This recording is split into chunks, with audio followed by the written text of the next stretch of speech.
Hi, I'm Marcus Riccelli, your state representative from the 3rd District, serving Spokane, the heartbeat of the Inland Northwest. I'm coming to you from our state capital in Olympia, where the cherry trees are in bloom and budgets are being passed. On March 29th, the House passed a 2-year operating budget for our state, as well as a 2-year transportation budget. When Senator Billig and I hosted our town hall in Spokane at the MAC a few weeks ago, the House hadn't released its budget proposals yet, so we weren't able to share a lot of information about them at the time. I'm happy to say the budget passed by the House last week is one that puts people first and makes some significant investments in critical areas. One of those areas is housing. Affordable housing and homelessness are issues impacting communities across our state, including Spokane. The House budget puts $21 million into permanent supportive housing and youth homelessness programs.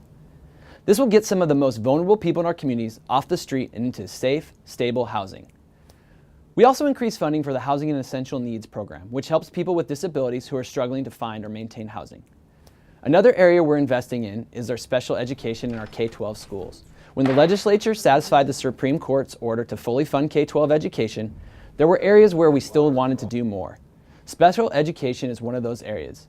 We heard it from the school districts and from families, and that's why the House budget invests over $150 million in special ed over the next 4 years. We also fund levy assistance for areas of our state with lower property values.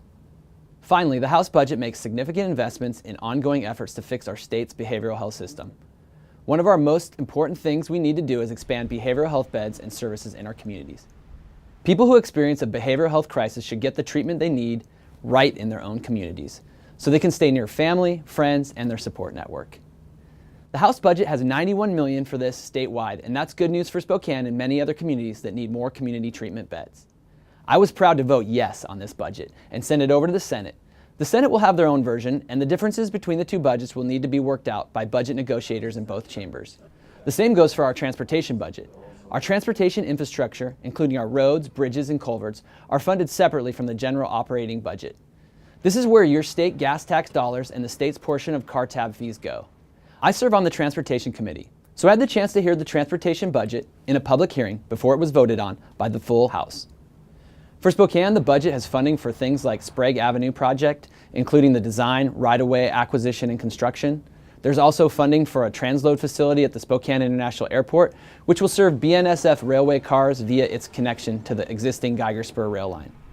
And of course, it continues funding for our North Spokane corridor. These are all important projects for our community, and I'll be pushing to make sure they're in the final negotiated budget.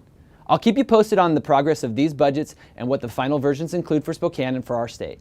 In the meantime, don't hesitate to reach out to me if you have questions, comments, or concerns. Until then, thanks for watching. I'm Marcus Riccelli, and it's an honor to serve as your state representative.